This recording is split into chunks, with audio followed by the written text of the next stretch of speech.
If you are planning to get yourself a gaming PC soon, you have asked yourself at least once the question, should I buy a pre-built or should I build it myself? If you are undecided on this topic, you are in the right place. In this video, I will compare pre-builts with custom-built PCs. If you make a wrong decision here, you might regret it for years. So, without further ado, let's begin. The criteria I used for evaluation are on the screen right now. You can pause and read if you want. For our comparison, I set a budget between $1,100 and $1,200. This budget range prepares a good ground for us to see the differences. Of course, the logic I will explain here will also be valid for lower or higher budgets. I will use the site PC Part Picker as a reference for custom-built PC prices. You might be able to get it a bit cheaper by researching different sites. The last thing I want to mention, please do not engage in a witch hunt against any company I will compare here. The purpose of this video is to make a comparison and give information about the available options for those who are confused. It is not to expose or harm them. Our plan is this. First, I will show the build I assembled myself with this budget. I will then compare it with the pre-built PCs offered by 3 well-known sellers. I will explain it briefly and concisely, without drowning you in too much detail. With that out of the way, let's get started. 1. CPU, AMD Ryzen 5 7600X, $176. We are starting with the processor. The 7500F, 7600, and 7600X actually give almost identical performance in games. The rule here is simple. Whichever of these 3 processors is the cheapest at that moment, go with that one. When I was making the list, the most affordable one was the 7600X. It is true that the 7600X gets a bit hot, but thanks to the CPU cooler we chose, you don't need to worry about this at all. Although not as good as these CPUs, as an alternative on the Intel side, you can also check out the 13400F or 14400F. But if your budget allows it, choosing the AM5 platform will be the best choice for the future. 2. CPU cooler. Thermalright Phantom Spirit 120 SE, $35. I chose this cooler without hesitation, as it's a model that is both better performing than most 240mm liquid coolers on the market and much more long-lasting. It also gets along well with processors above the 7600X. 3. Motherboard. ASRock B850M Pro A Wi-Fi, $120. I picked this motherboard because for its price, it offers everything we need and then some. Strong VRM heatsinks, a built-in Wi-Fi card, 8 USB ports, 1 being Type-C, 4 RAM slots, and 3 M.2 SSD slots, and more. In short, it's a complete price performance board. 4. GPU. Asus Prime RTX 5070, $543. The part that really carries the build is the Asus Prime RTX 5070. This card is the key factor in performance. Since our goal is to compare with pre-builts, I am not going into too much detail here. 5. SSD. PNY CS 3140, 1TB, $73. In the SSD market, prices are very close to each other. So it's very important to choose not just the cheapest one, but also a high-quality model. The CS 3140 exactly fits this criteria. It's a very high-quality SSD that can both deliver the high read-write speeds it promises and contains DRAM. 6. RAM. Patriot Viper Elite 5, 16GB 6000 MHz CL30, $54. For the AM5 platform, the 6000 MHz CL30 value is considered the sweet spot, meaning it's the most efficient and stable working frequency. There are 2 reasons I used a single 16GB module here: ease of upgrade and stability. On the AM5 platform, filling all 4 RAM slots can sometimes lead to stability problems. That's why we are starting the build with one 16GB stick. This way, when you have the budget in the future, I have prepared the ground for you to upgrade the build to 32GB dual channel in its most stable form by adding another 16GB module next to it. Of course, if your budget allows it from the start, you can also begin with a 2 16GB stick kit. 7. Case. Phanteks XT Pro Ultra, $80. Case selection is always based on personal taste, but I focused more on technical specifications here. The important things for me are airflow, fans, and internal volume. This case, instead of the standard 120mm, comes with 4 140mm ARGB fans.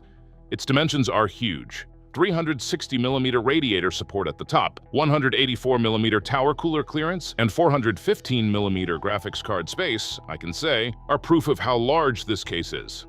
8. PSU. Thermaltake Tough Power GX3, 850 watts, $68. This is one of the best power supplies that can be bought at this price. Why? Firstly, it has ATX 3.0 support and the 12-volt high-power cable required for new generation graphics cards like the RTX 5070. Secondly, it is placed in a solid tier like B- on the SPL tier list. 850 watts is more than enough and a safe choice for this build. With that, our sample custom-built PC cost about $1,150. For ease of calculation and comparison, we will take this figure as $1,200. Searching online for this video was really hard, as I had to cross-check many websites to bring accurate information to you. But what greatly helped me was today's video's sponsor, Opera Neon. Opera Neon is a new AI browser designed to act as your personal agent on the web. What helped me most was its tasks feature. I could open several different articles in a self-contained workspace, keeping all my research on this topic in one place. Then, instead of jumping between them, I just used the built-in AI and asked, "Tell me what these articles are about," or "What are the similarities in these articles?" Neon instantly analyzed everything across all those tabs and gave me a summary. It works like a powerful research assistant right inside your browser, and that's just scratching the surface. Neon also has cards, which are reusable prompt templates you can use to get tailored AI responses without starting from scratch. With Neon Do, you can give it complex commands, like telling it to find a specific moment in a long YouTube video and jump right to it.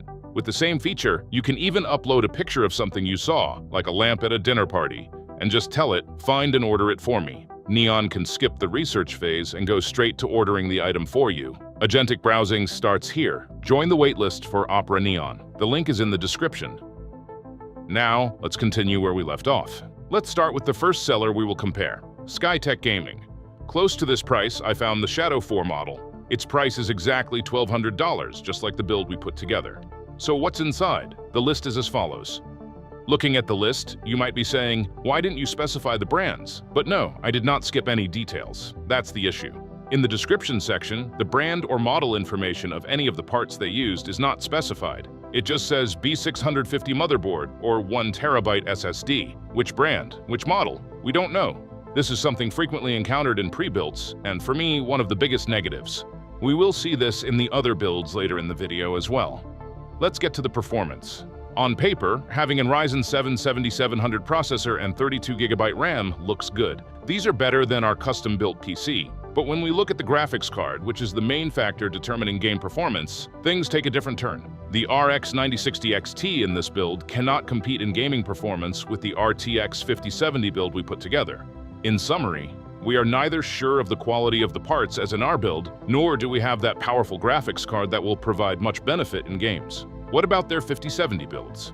I came across another build named Shadow 4. Other than the RTX 5070 and 850-watt gold PSU, everything else is the same, and it contains all the negatives I counted with the previous build, and its price increases by $200. Giving Skytech Gaming one last chance, I entered their custom PC builder section and built a PC with these specs.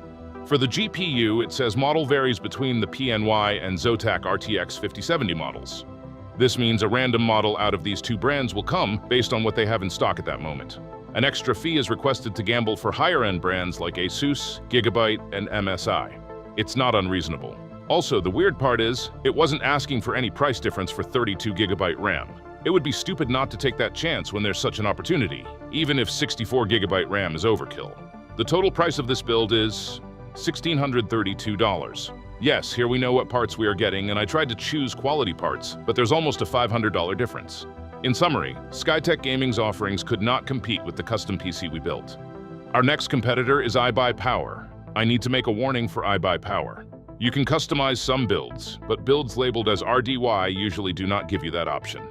Again, as an equivalent to our budget, I found the RDY scaled B01 model. Its price is exactly the same as ours, $1,150. Analyzing this build will not take very long. Against our $1,150 RTX 5070 build, this PC comes with an RTX 5060 for the same price. This alone instantly concludes the gaming performance comparison. Also, the RAMs are slower, and the SSD and cooler are again unspecified. Unlike Skytech, it's a nice plus that they specify the motherboard and PSU model, but the build in general is clearly weaker than the build we put together. Moreover, since this is an RDY build, it doesn't allow changing or customizing any of its parts. So, what about iBuyPower's 5070 builds? Here, I spotted the build RDY Slate 9 MPR01. Its price is $1,599. Like the previous build, we cannot edit this build either. It's very similar to the $1,400 build at Skytech, but its biggest advantage over it is that they have specified the models of components like the motherboard and RAM more clearly. So what's the disadvantage? It's that we pay $200 extra in return for knowing what we'll get.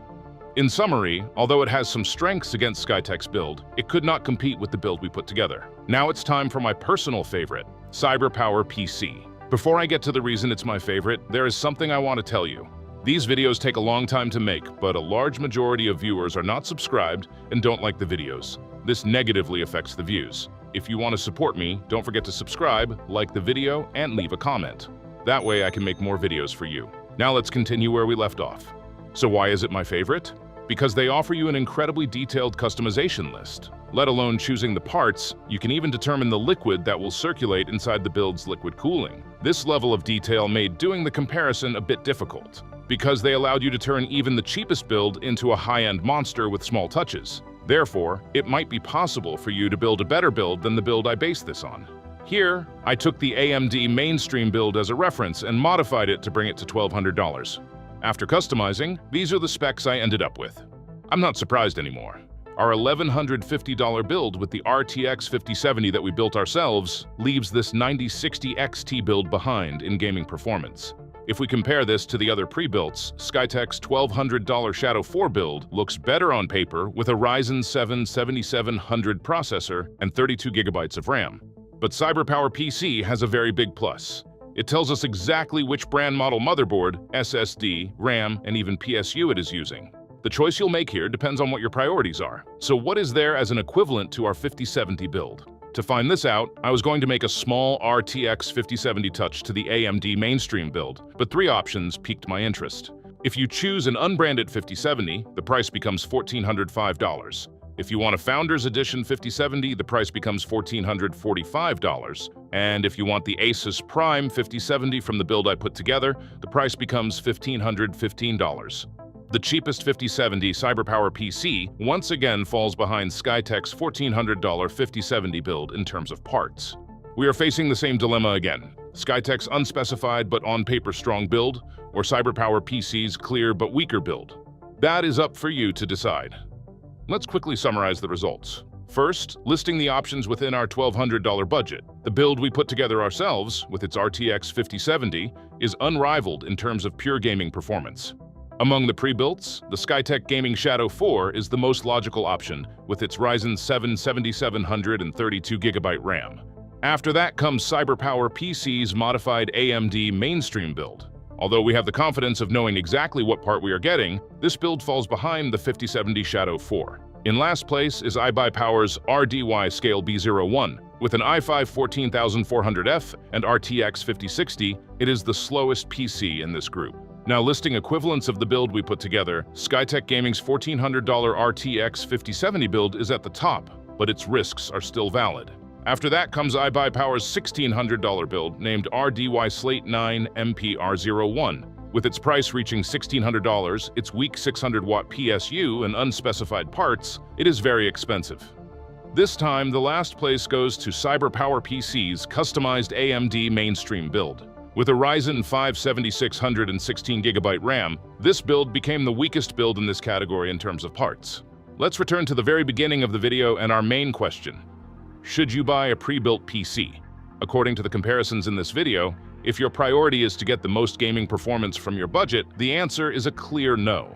Even though pre-builts promise convenience, the cost for this is a weaker graphics card, the unknown nature of the parts used, or a higher cost. If you want the full value for your money, and if knowing what you own is important to you, the most logical option is still to build your own PC. However, if you are willing to pay this price, keep the risks I've mentioned in mind. If you've decided to build your PC yourself but don't know where to start, you can watch this video on my channel. And so we are finishing this video. So after this video, which option would you take? Would you build your own PC, or would you buy a pre-built one?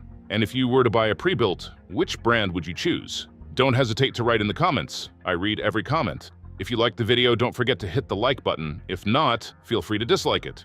Stay mysterious until the next video. Take care, and bye.